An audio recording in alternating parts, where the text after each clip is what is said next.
Queens, there were 4 games where Nyx was ignored. Yeah, which again, Or I 5? think Okay. you see in minors a lot because it's like the regional metas haven't had time to converge, especially at the start of the tournament. Speaking of Batrider, there he you is go. for Alliance. And I think Alliance right now is. They're preparing for TA Rich. They're ready for it. I think Alliance is maybe not the best Earthshaker team when you talk about GH and Yapstor, but I think certainly take away the top 4 teams, and Alliance is the best Earthshaker team in Dota. Boxy plays this hero. I think Boxy is probably the best off-lane Earthshaker in the game right now, and I think Taiga is very, very solid in the 4 this year. Absolutely. And that's one of the strengths of this openers, actually. It's very flexible. Shaker can be 3 and 4 for this team. Not every team, but for this team. And same for Batrider. It can even technically be a mid. I know Koikve used to be a good Batrider, but like we talked about, I don't think Alliance are going to prioritize it as a position 2 for their mid player. And you've even seen a couple of teams push Batrider into that 5 position role. I mean, Yeah. when you see like a Purge get drafted early on, like at a Badner or an LC come out, oh, gee, you just counterpicked our bat. That one is really unlikely for me just because of Insania's profile in this team. How he plays, I would say his subset of heroes is like classic 5 right now. He plays very classic 5s. The lane supports that don't take much space on the map, don't take much farm, but can make moves. And if you're playing a 5 Batrider, you need to farm. Like, this hero does need a little bit of items, and with Alliance already struggling a bit with their gold distribution, I don't know if Insania is the one who should be taking more. I think if anything, they should balance it out between the cores and then maybe give Taiga another like 10 or 20%. But Insania being as poor as he usually is in the games, I think is totally fine for this team. Yeah, that is one, though, bright spot that I wanted to highlight. Insania is, I think he's either first or second in the tournament, almost 20 assists per game average, and that's something that they've struggled with a little bit. Insania's drafts, I think, have been pretty good on balance this season, but he's played that like position 6 role in a lot of games, and he's struggled to have that game impact. I think he's been a little bit more active and involved, and he's only, with that 20 assists, he's only averaging 3 deaths per game in 6 games so far. That's pretty good. I do want to ask, this Lifestealer is relatively early from what we've seen of the other Lifestealers as well. What exactly is the toolkit of Lifestealer? What are you trying to answer with it? He has the built-in magic immunity in his spell Rage, right? So you're gonna use this. First of all, you can lane against Batrider without help. This lane, if it just is to play out in a one-on-one scenario, what will happen is Lifestealer will free farm, and Batrider will free farm plus get a little bit of jungle, so he will get a little more than Lifestealer. But there's very few heroes that do well one-on-one against Batrider, just flat out. Lifestealer is one of them, and the added benefit, of course, being having magic immunity against Earthshaker is a godsend because this hero is a stun machine. Are we going to see second phase TA here? Like, can you straight up pick TA here as Alliance? I mean, it's obviously on Sirius's radar. I think it's good against Lifestealer. I agree. I think TA destroys Lifestealer. Low armor. Yeah, he's good against TA in the. It's like it has a timing in the game basically, because if you go the classic Radiance Manta build on Lifestealer, once the Manta comes out, he actually starts getting really good against TA. You can dodge the Mel Strike. You can easily remove Refraction with the extra illusions. And then it comes down to how good is TA against Warlock, because actually it's one of the sleeper things about this Warlock. We're talking so much about Fatal Bonds and the Rock, right, which is the primary aspect of the hero.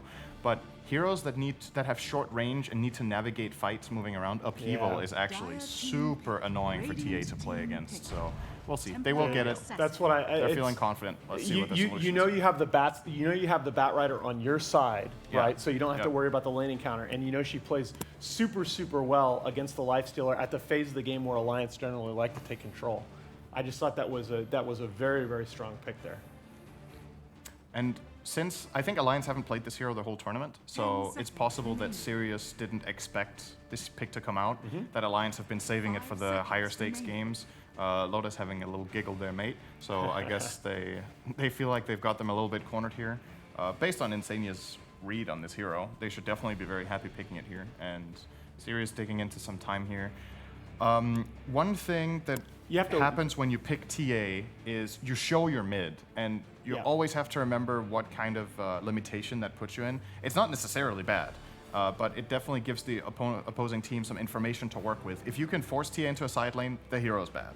But if nothing beats her consistently in mid, you can't do that. But at the very least, you can make sure your mid hero gets a good matchup. And what Sirius can do here is they can obviously try to get counter picks on other lanes by just picking their mid right now. I actually think you have to be looking at Darkseer here. Yeah, Darkseer could be good.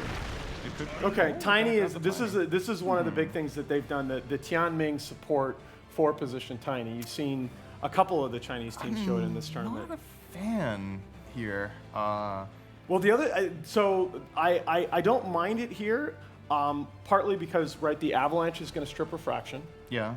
right? Tossbacks, forced movement is one of the most important and useful categories of skill in Dota. And the tossback by Tiny, I think, is just super legit in a lot. We're seeing more and more games.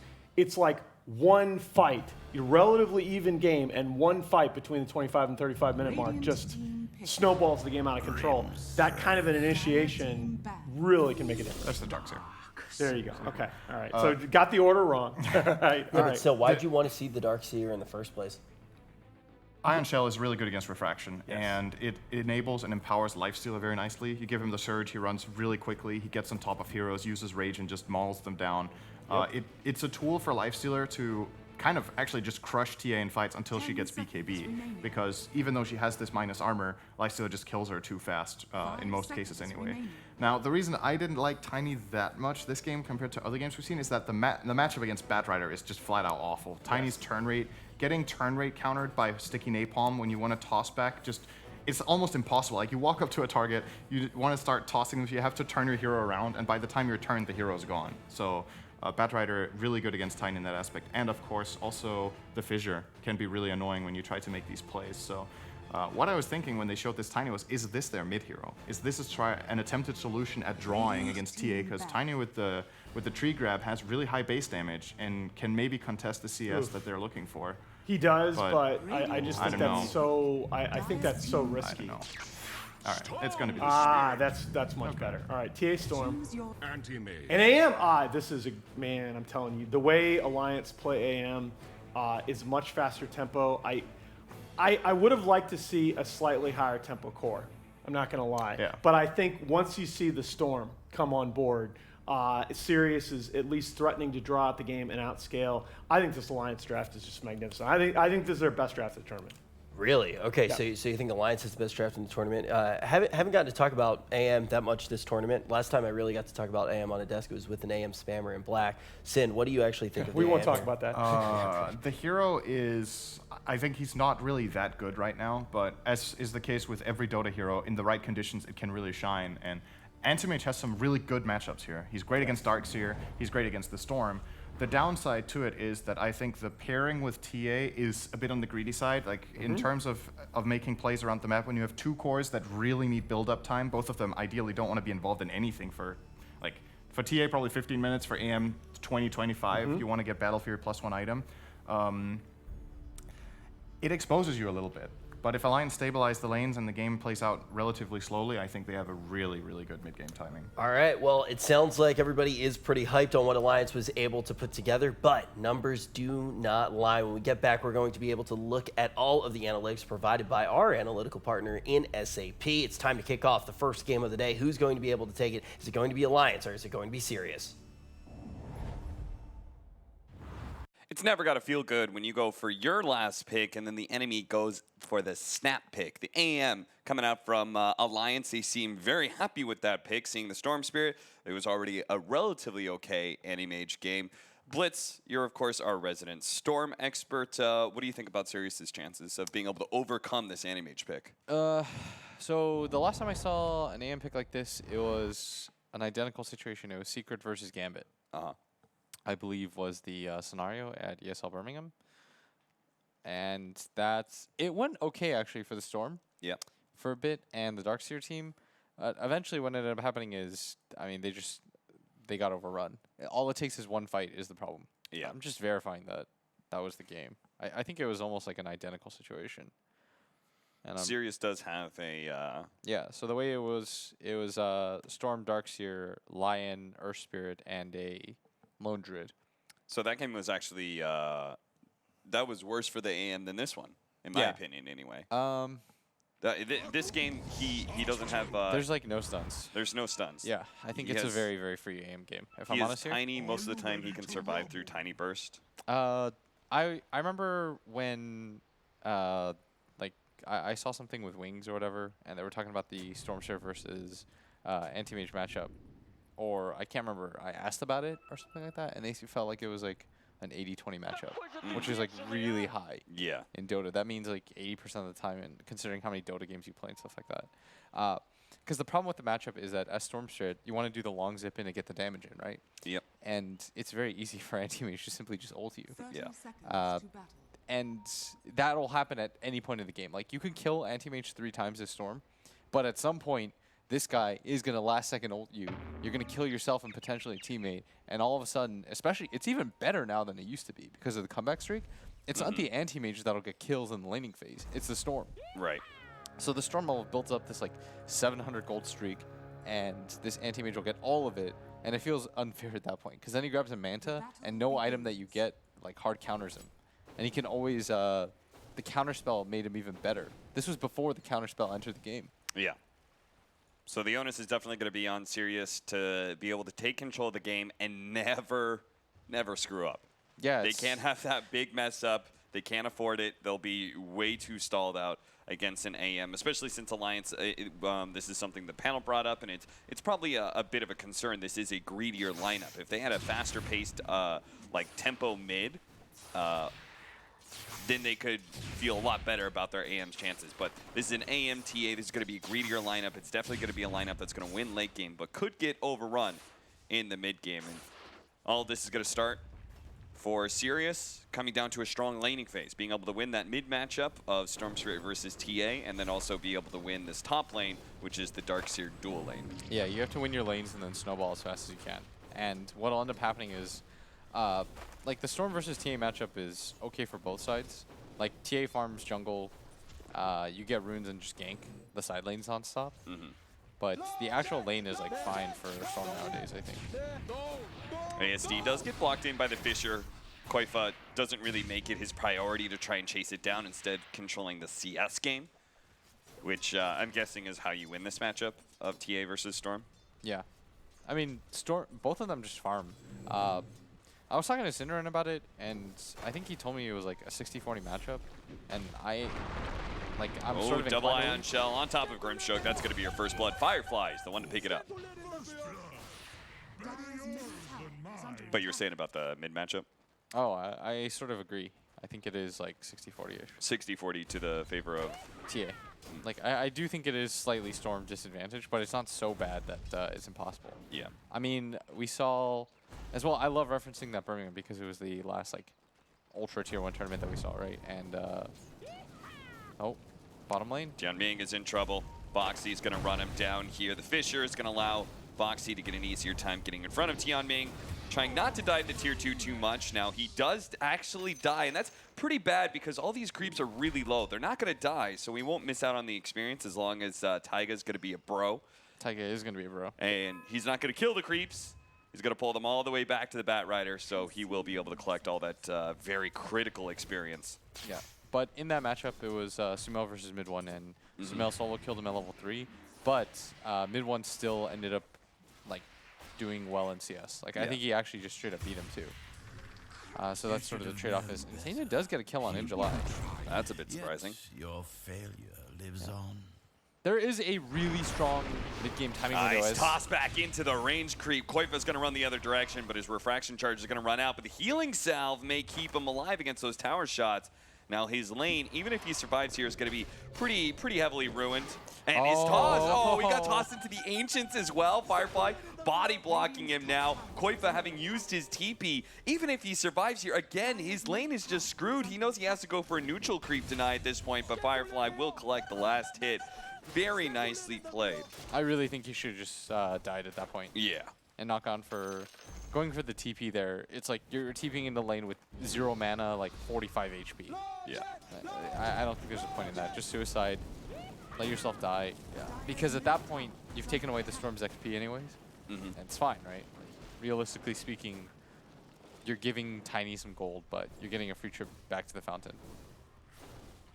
You would just be able to TP in. You'd be contesting the Storm Spirit for CS right now. Instead, ASD has a free go of it. Yeah, the Storm's actually having a really, he's having a really good time now as a result of that. 23-4 compared to the 14-6 on Koifa now. I do think, though, there is a way for Sirius to win this game. I just think that their conditions are a lot harder. Yeah. Like, they have to play. It's one of those things where, you know, their draft isn't unwinnable. If your Team Sirius, like... Top lane, Inkswell does go down, but the Ion Shell and Firefly comes in. Dude, Firefly's beasting it. Yeah, he really is. But the way that it works is, like, you just can't mess up. Yeah. Your Storm can't die. Very often, anyways. Fisher block, Taiga trying to body block ASD as much as possible, but ASD can actually turn around and fight him. Part of the reason the mid matchup goes better, right, is okay, we're gonna go on to the AM and kill him. Dude, Firefly. Ooh, Firefly, man. I mean, this is, we talked about the overall matchup, and we said that, you know, Sirius needs to be able to win the laning phase, and then we said you just can't drop the ball later on. You have to just keep on hitting them. And Sirius is certainly fulfilling up that first one, as they're going to be able to pick up Tian Ming, and Boxy's going to be able to get to low ground here. I don't think Siler's going to be able to get the kill unless Boxy wants to try and go for the bounty rune. That might get him killed, but it doesn't. He actually is able to get the bottle charges off. He has the 5-minute shrine available to him. Just very nicely played. That was very well done. And, I mean, we talked about how Sirius had to win the early game, but it's really just this tiny going around, creating so much space. He's done a lot of work. He's going to have a fast set of Tranquil Boots. And him having a good game is really going to help Sirius a lot, because that's going to be another Infest Bomb target if he can get a Blink Dagger, and that's going to be one of your best ways to be able to hunt down this AM. Especially since you have 2 AoE stuns that you don't have to worry about the counterspell. Taiga. I could see a situation where this Lifestealer has like a really, really free time, gets online, gets like a Deso and stuff. Gets like an Abyssal Blade Basher at some and then point. he just like 4-shots the AM in the mid game, and they end the game before anything can happen. Yeah, the jump in, they already got him low enough, so with this double damage, ASD will pick up that 1 kill. Doesn't use too much of his mana, as Mickey is level 6, so he has to be aware of that mana void already. And they're going to swap out the lanes so that this Warlock, who's only level 2. Oh, look at this. With the double damage, he's going to try and contest Boxy. They're baiting the Courier right now. They put the Courier on top of Boxy to keep the vision of him, to be able to pull him back and allow ASD to collect that kill. Really cool rotation. Very, very well done. And that's exactly what he needs to do for his team to be able to win. He can't make himself like... Normally when you play Storm, you're technically the one, right? Just because of how this hero operates, but he's really just acting as non-stop ganking, helping his team get some control. Because again, you can't put all your eggs into the Storm basket in this game against the Anti-Mage. And he's doing a very good job of that. He's like, screw it, I'm not going to farm at all. I'm just going to gank non-stop. This is also a change that we were talking about overall for Storm Spirit, is it seems Storm Spirit are playing a lot more active, a lot more mid-game heavy than the traditional late-game Storm. Inkswell just gets away from it. Firefly will be fine, probably just going to shrine up if they need to. He's annoying the hell out of him right now. Yeah. And if he continues to do this, if he can actually take some further control of the jungle, that'll deny Koifa that comeback mechanism.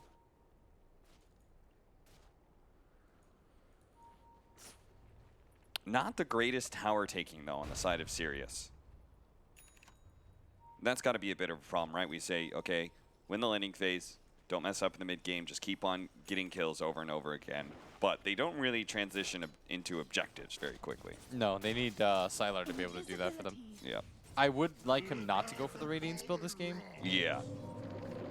Just because... Oh, nice toss away by Firefly. Boy.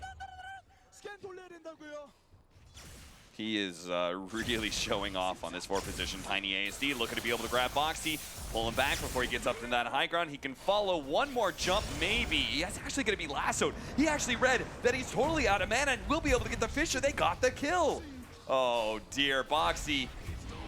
That was a disaster from ASD. And this is what I mean about you can't make mistakes as Storm in this game, and that was a really big one.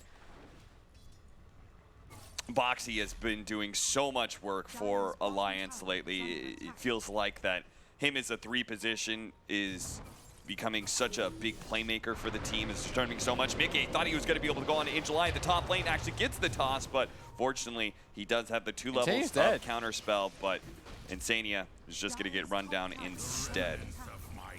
Nice pickup kill for them. They needed something like that, but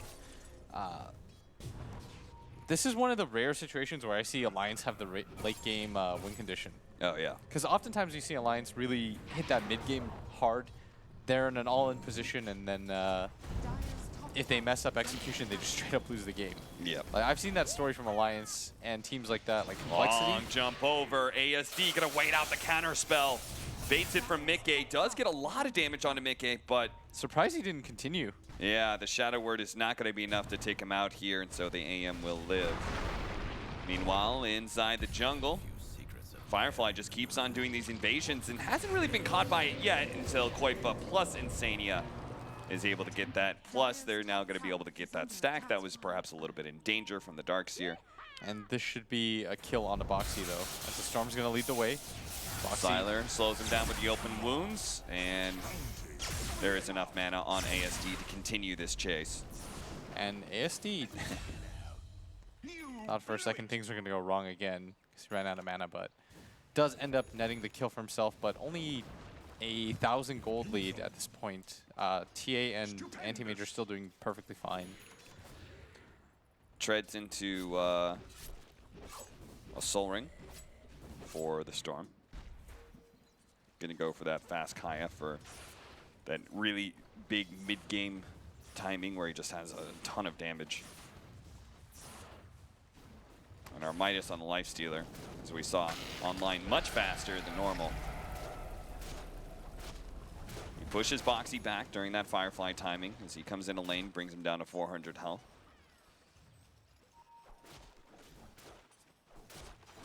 Sirius are up by 2,000 gold, but feels like they can't actually take over the map just yet. That is allowing the Templar Assassin to continue to farm up these Ancients and such. Firefly's just going to run up there into the high ground, is going to find Koifa.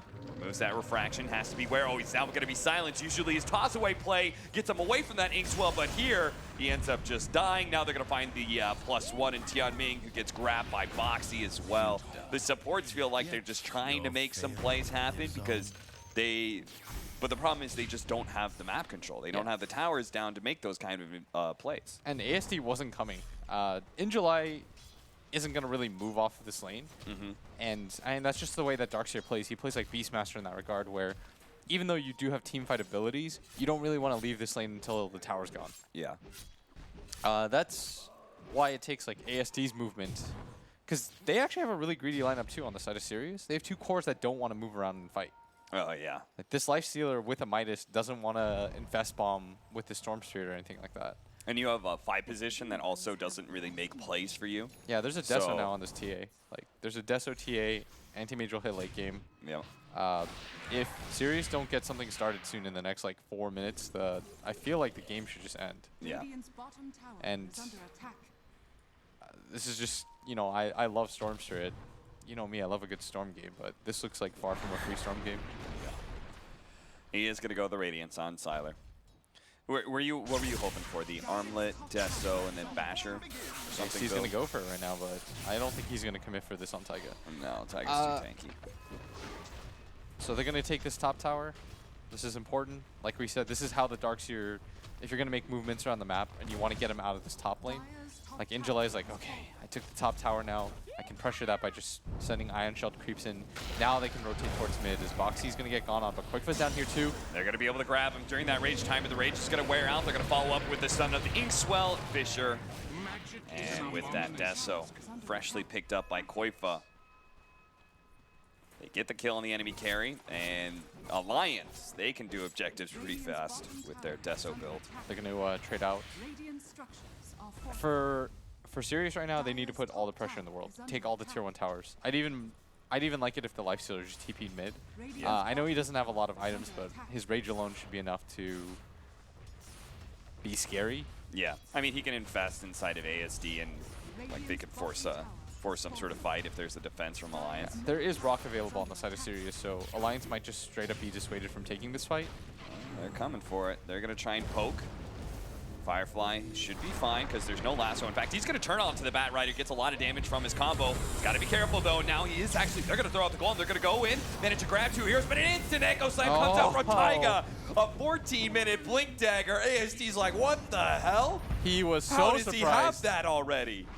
Firefly's going to go back in. Nice turn, though. Koifa gets burned out by the double ion shell. He didn't expect that one. Mickey, though, has free reign of this team fight. The Darkseer's totally out of mana. Doesn't actually want to continue to go for him now that Sylar's here.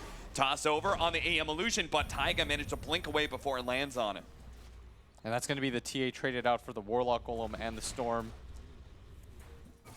The kill lead taken. Mickey didn't want to commit to that fight because of the Darkseer while being down in his own illusion, hitting him and mana burning him. Sirius, the upside here is that they do manage to take the tower, which was the greater objective that they went for. Yeah. So I'm a big fan that they committed. And as predicted, Sylar did make the rotation into mid. It's like, even if you just have a Midas, you can't be that greedy of a carry player. You have to show up for your team and at least accomplish stuff like this, especially when ASD's throwing up his life just so that you can grab this tower. Shows a strong idea about like the bigger picture. Exactly. It's like, yes, you have a Midas, and yes, you know, I'd see a lot of club players like in that situation just go hit neutral creeps. It's like, I died. What I learned from that lesson is I should have never left that jungle. But the real play there is, you know, you leave the jungle, you come take that mid tower because you don't really have any other choice. How am I going to single-handedly win the game if I don't hit my Radiance timing? There's a secret objective in Dota where if you hit like 250 neutral creeps, you just win.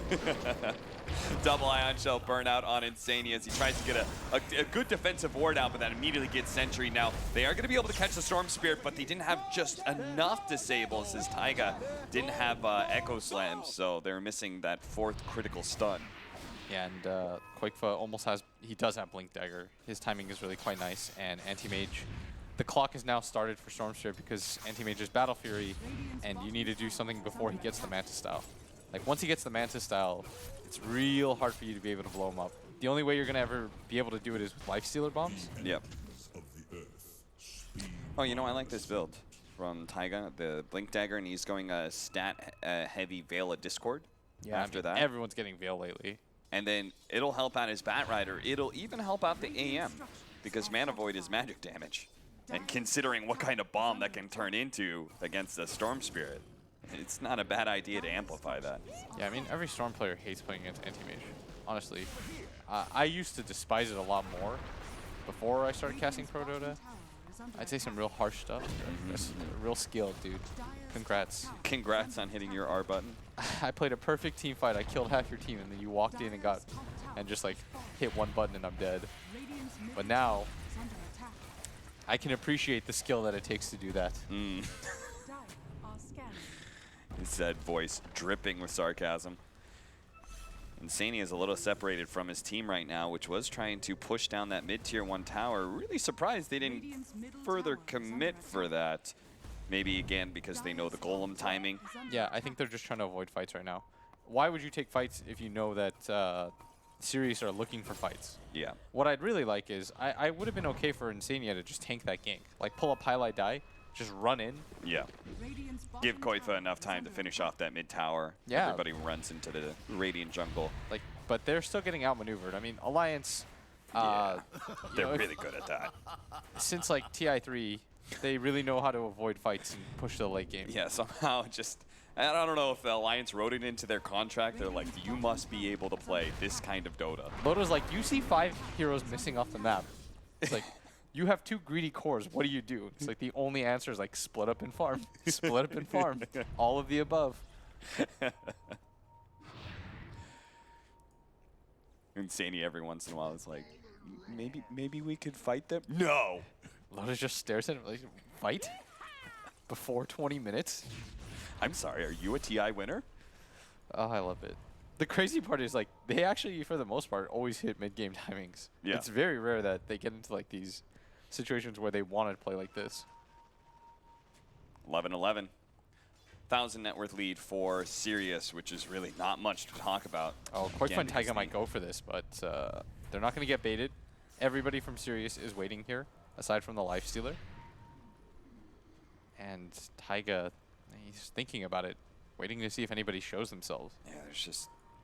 There's only the Lifestealer showing in the side in mid lane. They are being so patient. Insania should just tank this. Yeah. And the Radiant are going to scan into Roshan, but they thought there was an inkling of that because they're like, why isn't anyone trying to kill ASD? Like, Yeah. and now he should know. They're going to be able to get the lasso before Where's the the toss rock? back. That was beautiful. The Rock's going to be able to come down. Firefly trying to get away. The Echo The Echo Slam in the back. knocking into the back line. Is only able to finish up one support, though, because Sylar got off the rage. And now with the Fatal Bonds on top of these heroes, Alliance have to jump out. They're going to jump further in. ASD is able to finish up the Templar Assassin. Sees Boxy's low. Oh, but he gets mana voided just like that. He played the fight well, but it wasn't good enough. The Radiant's burning Boxy right now, but Sylar just can't stick on top of him. Neither can the Golem. So he's going to go for the kill onto Taiga instead and will be able to do that. They can't actually fight Sylar. Even with 3 different heroes, where he was way overextended past the tier 2. None of his allies were nearby. They weren't strong enough to fight this Lifestealer. And because of the buyback, the dieback, in fact, from Taiga, that actually makes it okay for Sirius there. That should have been fine for Alliance. You know, you trade 2 for 1 in that situation, but Mickey gets the last hit on the anti-mage. Especially since he was hitting his timings. Now has the Manta in 20 minutes. But yeah, you saw the Storm zip in there. He made the correct play, and you know, sadly he died for it. You gonna break down the skill of how Mickey was able to find that kill, or? He TP'd in, saw him low, and then ultied him. And then ASD lost all of his HP. We're gonna see that part of that fight, at least. I think they expected that Echo Slam to do so much more, but really all it did was finish up Firefly, who already kind of made his initiation. And a big misread on whether or not they could actually fight Sylar. So this is the issue here, is that now Storm has... Oh, they're actually going to make the jump with the Orchid, but he has the Manta. They're going to try and pull him in with the Avalanche as well as the vacuum. He's ready to go from in July for that extra bit of hold, trying to delay the disables as long as possible. They chained it really well. Not overlapping too much, and it still wasn't enough, though. The upheaval will be able to slow down any pursuit here as they are going to force Alliance back. They're just going to trade. Nothing happened. As good disengage from Sirius, there wasn't enough damage on the side of Alliance. No TA, no anti-mage. As now Sirius, you know, gotta move fast.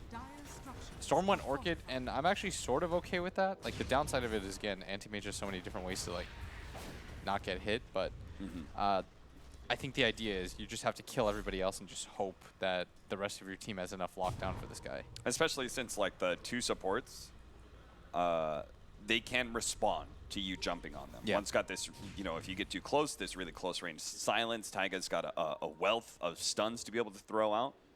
With that Orchid, he can much more aggressively jump the back line and get those kind of kills. They are going to be able to get Boxy here with the Orchid, but immediately the jump in from Taiga with the Mana Void, hitting Firefly as well. The Golem's going to be able to respond with a big Fatal Bonds. Mickey drops quite low as all the damage goes on to Taiga. Sylar's just going to run down Insania here. Turns around for the extra bit of Surge. Insania tries to TP out, knowing he can't escape from the Lifestealer, but Firefly always on the money. That was a great response there from Alliance, well set up to be able to trap the Storm Spirit, but in the end, Sirius still proves to be stronger in fights. Yeah, their team fight is going to be stronger around this time period. It's 22 minutes in. Alliance have to have time to let their lineup get going, and Boxy and Quakeva making this trap right now as Sylar just hits the tower. He's going to go in. Managed to grab Firefly, who's been so disruptive in these fights. A 3-man Fisher to follow that one up. The raged up Sylar is trying to get damage onto Boxy, and it looks like Boxy just can't fly enough fast away. Now Koifa's here, though. Will be able to finish off Firefly. A good wall, though. Managed to lock down and get a lot of illusions. Mickey is going for Injuly. He's totally out of mana right now. It's going to take a lot of damage. While inside of the base, they're just trying to control up Sylar. They throw the Soulbind on him just to slow him down. Koifa is staying on top of him with the Inkswell. They try and actually go for the TA, but he quick blink away. He was able to get out from ASD, but ASD commits and dies to Mickey. That cannot be what you wanted out of your long zip in. He just came back. He zips in, he gets mana voided, and just straight up deleted. And every time you do that, ASD, you're gonna die. I feel your pain, but you gotta learn the lesson after the first time. He literally got mana voided twice in a row, right? Yeah. That was Echo Slam mana void to start the last fight. The funny thing is, Mickey wanted to use it for the Darkseer because the Darkseer had no mana, but he stopped chasing to go help the rest of his team out. And ASD is like, oh, well, he didn't use it, so I'm good. And uses all his mana, and he pressed the R button, and suddenly he's dead. I would love it if ASD is just thinking to himself, you know, like, okay, but you can't do that again. No, it's only 77. What are you gonna do? Mana void me? If he's not man careful, who got mana voided. Mickey is going to get to level 25. He can get that cooldown talent. Alliance, you can see that they're like doing relatively well to be able to fight Sirius and get some of these fights going. But Sirius, in return, are also using Sylar and just keep on fighting. Even after they get like the pick off and Storm Spirit in mid, they just run down mid still, saying you can kill our Storm, but you can't kill Sylar. We're going to take your tier 2, etc. That is the benefit right now, is that Sylar is this like, he's just like a movable object. And Darkseer at this phase actually doesn't feel too bad because he's so tanky and wall is sort of annoying for the AM still. Let's say the hero that's trying to end the game is the unstoppable force. Oh, this is a really wild smoke by Alliance. Like, they know they're fighting into Warlock. Okay, they're going to start off with a pick off on this Tiny in July. Does have his vacuum wall ready to go. They're trying to catch Boxy. They managed to get a Soulbind connecting Sylar to the, jump in. They're going to get ASD on top of Boxy. A long-range Fisher was able to slow that down, and a Force Staff gets Boxy back onto the high ground, but he keeps on trying to play that cliff area and just cannot escape. Firefly's looking for the toss over. Toss him over to neutrals. It looks like he didn't think his allies were close enough, but it's still good enough to get the double kill for Sylar. Yeah, I'm very surprised that Alliance decided to take that fight, but I mean, it might be okay as long as they don't continue to lose anything here. As maybe thinking with that 10-second BKB picked up on the TA, they could surprise Sirius. But instead, they lose 1, 2, and now a third. And Taiga. Yeah, this is surprising that Alliance is doing this, because I don't think it's on them to really do anything. Yeah. Like, I think you can just chill. Your anti-mage gets a BKB. Then all of a sudden the Radiance does nothing, and you can suddenly fight. Yeah. And as a result, them trying to fight, losing it, means that Sirius can get a free Roshan. Now ASD's game could actually maybe be okay if he gets an Aegis. Yeah. He wants a BKB so bad. This is the next timing for Storm, is when he gets BKB, then the anti-mage can't do his crazy shenanigans. You say that. What if he gets a 20-second cooldown Mana Void? 21 to 18. Net worth pretty much dead even at this point. Alliance is getting closer and closer to their timing where the AM and TA will start taking over the game. But right now, Sirius is definitely the strongest force on the map with this Sylar Lifestealer, who's always being Ion Shelled and surged up with a Radiance and S and Y. Nobody on Alliance really feels comfortable fighting him too much. What needs to happen is that Mickey needs to cut waves and just make it hard for Sirius to ever go for the high ground and force them to all in objectives. That's the way that I think you want to play this, as Storm's just going to go all the way back. Anti-Mage now has his BKB. Did TP back for it, as this is his fighting item. This means that even when one of the better ways to deal with the Anti-Mage is the Darkseer wall, he has his own illusion. Now it doesn't mana burn him. That's a good point. All right, Sirius looks like they're going to form up here and go for, I was going to say a smoke, but nobody has a smoke. Oh, they scan, and they're actually trying to sneak in a Roshan themselves. Alliance, I mean, I appreciate the aggression that they're taking to it, even if it's not working. It's Boxy. Sylar just runs on it. Look how fast he is, man. Now they just made it really easy for Sirius to take Roche. Well, Sirius they didn't really want to take Roshan earlier. Now, you can see they just kind of want to take a fight. Stormseer's going to be able to chase down Boxy here, manage to get the Orchid on him. There is the Fisher out, but Firefly immediately gets on top of Taiga, so Sylar can go in for that kill while Boxy's still being chased by the Stormseer. Stormseer actually backing up, though, for the Shrine, knowing that he can play a little bit of a longer game. He does not want to just endlessly zip into another Mana Void. I mean, now they're just going to get a free Aegis for that. Yep. And they got a kill. Alliance, they're trying to be they're trying to do a little bit too much right now, and this is going to be the Aegis Storm. This is the best chance you have now. Aegis Storm, so the Mana Void won't be that big of a deal. If we could explain this for Alliance, though, that their idea and them trying to take some of these fights and trying to sneak in this Roshan, they've lost like maybe 6 of these in a row, right? But it only takes 1 for them to actually really get ahead. Oh, for sure. I mean, the way that their lineup has always functioned is if they win one fight, the game for them just sort of, if StarLadder dies in a team fight and the anti-mage doesn't, Yeah. kudos to you as ASD trying to farm up his BKB still. StarLadder's playing well though, like, all things considered. No deaths, aside from the one that we saw at bottom lane when the Earthshaker jumped him. They had that like combo when they first got the Deso. Now with the AC coming in pretty soon, he'll be a much better objective taker than he's been so far. TP down to bottom lane. StarLadder's just going to run at some heroes. He's going for the 30-minute bounty runes and found Taiga instead. And Taiga cannot stop him. He does manage to get a Fissure and hitting Tianming, but Mickey wasn't able to complete the kill because of the Ghost Scepter. Mickey still collects the bounty runes, though. Alliance will manage to get all 4 there. Insania, maybe the other support picked off, though. StarLadder finally finds him. No TP scroll up. I feel like that's the 8th time I've seen Taiga just run into StarLadder, and he's like, oh, well. Yeah. Do you think that's worth it? All those bounty runes they collected for those 2 support deaths? What was the... They got 320 gold for, oh, okay, the Grimstroke. I don't know what the combined was, but... Radiant structures are fortified. So 3 minutes on this Aegis, they want to take use of this time. Yeah. They're going to fort for this top tier 1 tower, but it'll almost certainly just be a trade. Radiant's top tower has fallen. This game now comes down to how much Mickey can do with the split. As it looks like he is going for the Abyssal, almost level 25. And that'll be massive. He'll have some further control over the Lifestealer. Obviously, him jumping a Storm or a Darkseer will mean quite a lot. Yeah. He wants to be able to hold buyback, though, because he knows they're pretty close to Sirius. Taiga needs a Ghost Scepter really bad. Or Yules.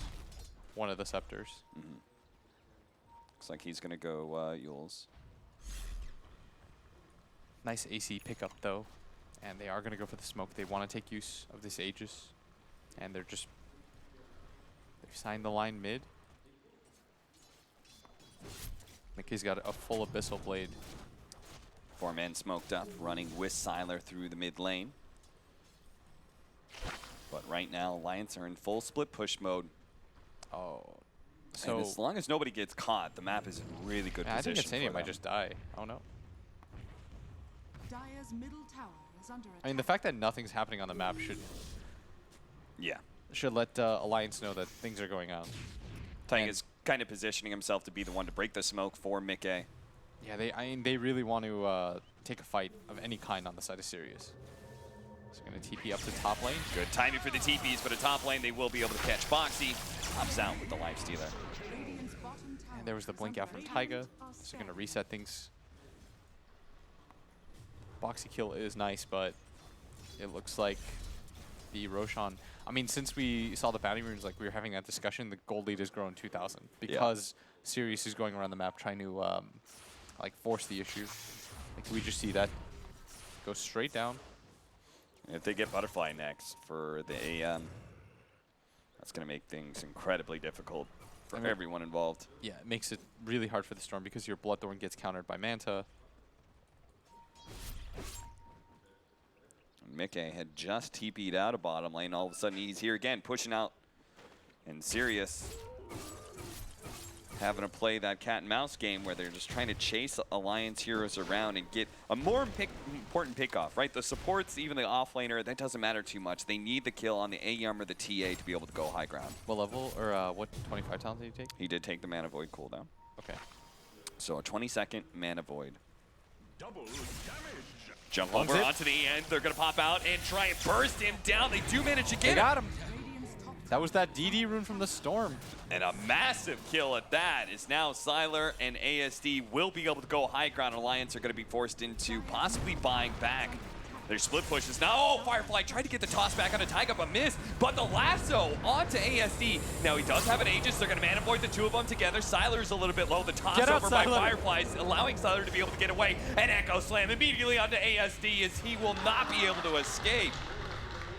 A big kill, and he actually got, like, he popped his BKB during that time as well. Siler still trying to get out, is actually going to turn on to Boxy, knowing he can't really escape any longer. They're going to be able to jump in with Golem. Taiga dropping low and fast. Boxy's also a little bit low as Siler's doing a lot of this AoE damage to them, especially with that wall of Discord. That's why Mickey jumped away from that wall. Doesn't want to be around that area. He'll finish up at least the Tiny. Now will be able to get the Mana Void off on Tianming. Still not enough damage though, and has to blink away. He can't fight Siler, but Siler can certainly hunt him down, being surged up. Alliance do manage to successfully hold there, thanks in part to a long dive in from ASD. Completely ruins his Aegis. I feel like I've heard that story before. But it did cost, it did force out Alliance's buyback on Animage, so now this means that one potential pickoff or team fight is the end of the game. Yes. They put themselves in a good position right now, and I mean, a lot of that comes down to the fact that Siler is unkillable. Like, he just sort of stands there, and Alliance don't have the easiest ways to deal with him right now. Yeah.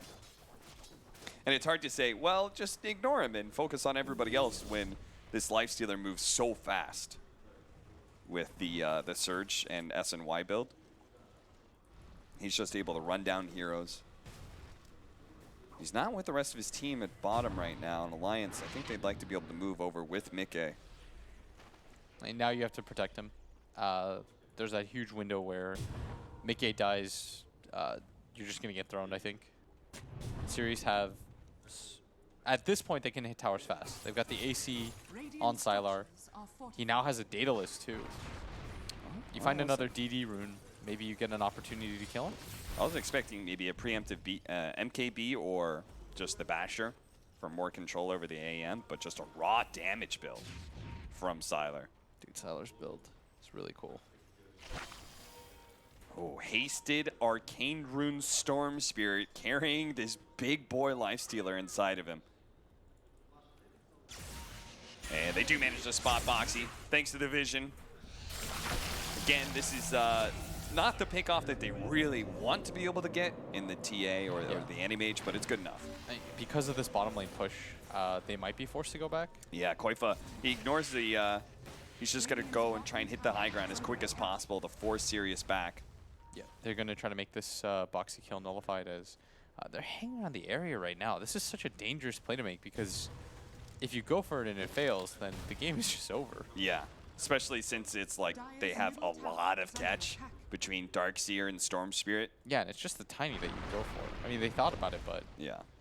Dude, the Shrine being up as well, like if the Shrine's still up in that area, how do you retreat easily once you make it go like that? As he is going to go for the MKB. Replace that, I guess, the Hand of Midas. God, he still had that item. I was kind of okay with your suggestion for for the Basher. Now Quickfun needs his 25. It is kind of cool, just the raw damage build, since they can't fight into him anyway. Yeah. So the higher his damage output, the faster he's just going to bring down Alliance heroes. No, it is a very good build. Part of it is because none of the supports really threaten him. Yeah. Like, as soon as he pops his rage, he just kind of runs in, and Taiga and Insania just have to watch him. Yeah, and that is a long rage too, as he got the extra 2-second duration, so it's an 8-second built-in BKB for the Lifestealer. They need this TA to be really scary right now, as Boxy still doesn't have his BKB, and now a DD rune. It's very good timing for this. Roshan is in that potential spawn point, so Sirius, I'm not sure how aggressive they want to get. Obviously, this double damage is a unique opportunity, especially with the Arcane Rune on the Storm Spirit as well. They will destroy this anti-mage now if they find him. That's why Mickey is playing off the map right now, only throwing his illusions into lanes. Koifa, he is loath to show himself either. They're just going to wait until somebody shows, even maybe the Grimstroke. I think Sirius really have that Roshan timing in mind and just don't really want to screw anything up. And they're pinging towards top right now. Like, even a long zip, Yeah. any sign of Quakefa and you just all in for it, I think. As Quakefa's going to go for a Nullifier, which is good, but I think getting a Hex or like a Bloodthorn is better. Yeah, especially against a Lifestealer. Nullifier doesn't do much for you against him. Yeah, he's going to pop out. Siler's like, I don't want to be here anymore. Yeah. Roshan in 15 seconds. BKB now picked up by Boxy. Okay. And the anti-mage will have buyback in 2 minutes, but does need the gold. Should be able to farm it pretty quick, though. Boxy's had a rough time dealing with ASD, but this Magic immunity change a lot for him. Especially since they do have that Soulbind combo with the lasso. And they're looking for the fight right now as Nikkei still doesn't have buyback, but They're they're going to going to go try for it. They immediately jump behind the AM. He's going to grab Insania at first and just go for that support while the jump in from Nikkei is trying to finish off the fight position of Sirius. still But alive. with that Ghost Scepter, he's still alive and he's going to be able to drop the golem, helping Firefly as well. Nikkei's controlled up. He's going to jump for the Storm Sphere. Doesn't actually get him. A beautiful wall of replica with a vacuum in as well. That pretty much with the Fatal Bonds takes so much damage onto both the Templar Assassin and the Bat Rider. In fact, AM even almost died just purely because of the Fatal Bond damage. What a combo. And they all went in for this Warlock who just sort of stood there, walked forward with Ghost Sceptered, and dropped down the rock, completely turns things for his team. They used so much to kill this Warlock, and Yeah. he just didn't even die. This is what we're talking about when it comes to like Sirius. They just can't drop the ball. They haven't lost a team fight. Yeah, they actually Alliance has haven't. been testing them for like 20 minutes straight, trying to surprise them. Oh, you think we won't fight? Now we actually will. You think we will Roshan? We'll try and sneak it. Every single time Sirius has been there and responded correctly. I still stand by the fact that I think Sirius's draft is worse, but I do think they're playing much better. Yeah. I think that Alliance keeps taking some really crazy fights, and it's hurting them quite a bit right now. And Sylar is just, his item build, he just kind of runs at you. And finally, the first tier 3 is going to drop. And that, ooh, nice soul bind on the two of them, but an instant Orchid is going to be able to pop the BKB to get the Echo Slam out, but ASD already gotten down his BKB. Mickey's trying to lay out damage onto him. The Storm Seer is going to be able to get away. A toss over. The Earthshaker's not able to get out of here, and Sylar drops so low, but Mickey couldn't finish him off. ASD is a little bit low on mana, but he does have the Aegis still. Sirius happy enough with the tier 3. They know how important it is to be able to take Shrine soon after that. Oh. But They're just maybe gonna go they're for going to it? go back in because they do have the cheese. Sylar got quite low there, but Tenwing's Ghost Scepter, or Glimmer Cape, keeping him just healthy enough. Let me just say, I think Boxy screwed up that fight. Yeah, I think so too. He waited just a little bit too long, which allowed the Storm then to get BKB off. Yeah. If he just preemptively BKBs and goes for the lasso and isn't stopped by the great Orchid from ASD, ASD did play that very well. Yes, of course. I mean, that's always been the story. It's like Alliance, they have that opportunity, but Sirius is just playing better. They're working with the opportunities that they're given, and Alliance, they finally execute their Soulbind combo, and the one time they get the opportunity to use it, something just goes wrong. Yeah. Somebody chokes. That's what this iteration of Alliance has been known for, is just not being able to close out the games. And in this case, not being able to just win the one fight that would give them a lot more time into late game. Nikkei's now in desperation mode where he's trying to split push as much as he can, but they're going to go 2 lanes of barracks down. And Stormseer's going to jump back in onto Boxy. Even if he does have a BKB, he can't stand against the physical damage of Sylar. Now Insania also in trouble with no Glimmer Cape or Force Staff to be able to bail him out. The jump in from the Templar Assassin tries to kill the Stormseer, but the Golem's going to be dropped, and he will be able to survive with his Aegis. Again, he still has that second life. So Sirius just going to back up, happy with a couple more kills that they got. Sure, really happy about this, as in Boxy at this point feels like he has no game. Yeah.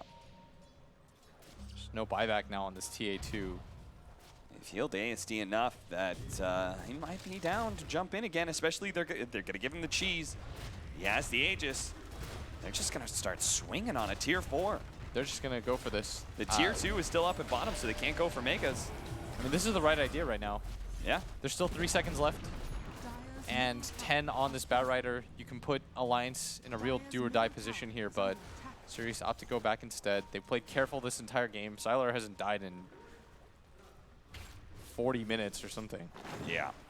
14, 1, and 11 Nah, for realistically, StarLadder. it was like Around the Ghost Scepter. Uh-oh, Boxy's in trouble. He managed to get up his BKB. Also got the lasso with the AM on top of him. But that was going to be a Glimmer Cape save. They needed vision. They will be able to take out the first life of the Storm Spirit. They're going to pop the Shrine as well, so they will be full HP. The toss from Sylar onto Insania. ASD tries to join him, but Insania gets away with that Invis. Look at Taiga. He's been sitting here Invis the entire time. He's going to go for the X-Slam. He couldn't blink. He just tried to run in due to the Radiance, but couldn't actually get the control. He gets the Fissure out, not able to even to finish off Firefly. 2 minutes dead on TA and Mickey. He's going to have to hold against the 5-mana Sirius now with a tier 4 already dead.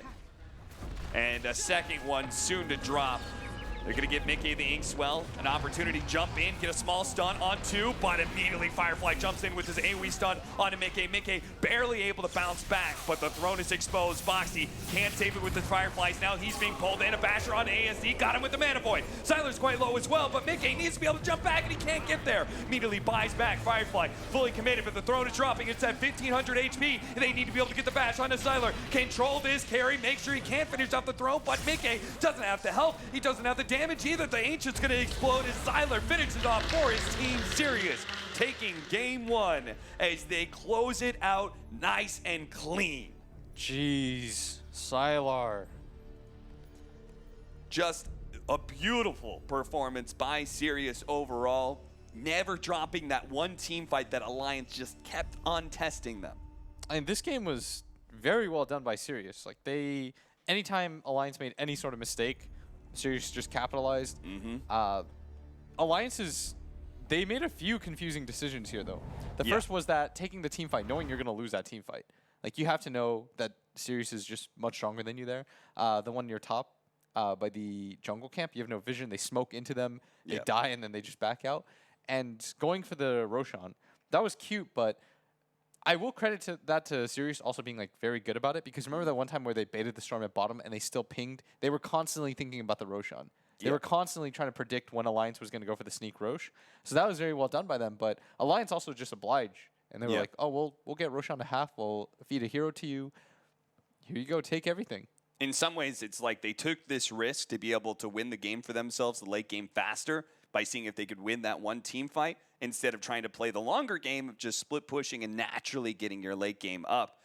Losing all those fights just meant Sirius, especially Sylar, got huge so quickly. Yeah, I mean, Sylar was untouchable this game, and I sort of liked the Veil from the Earthshaker at first, but then at some point you start to realize, like, oh, he needs a disengage item because this Lifestealer gets on top of him. I saw him die like 6 times in a row the same way, and I'm thinking, like, I just have to think, if this is a Force Staff, like, he's not going to die. Or if this is a Yule Scepter or a Ghost Scepter, like, there's so many different items that he could have gone for that would have made his life easier. But I think because they assumed they were ahead, they were good. All right, well, Sirius looking good. They came second in their group. Alliance were in the first place of their group, and now they're already one game against Sirius. We'll have to see whether or not Alliance can bounce back, maybe with a more aggressive lineup that fits their mid-game timing that they usually like to go for. We'll head to the panel, wait for game 2.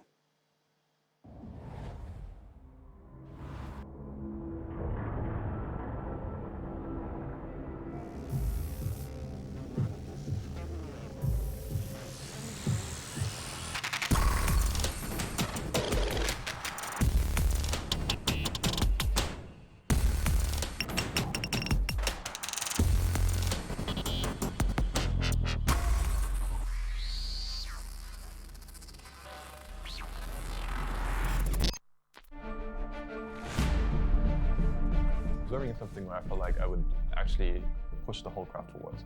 I could give people something that they would enjoy.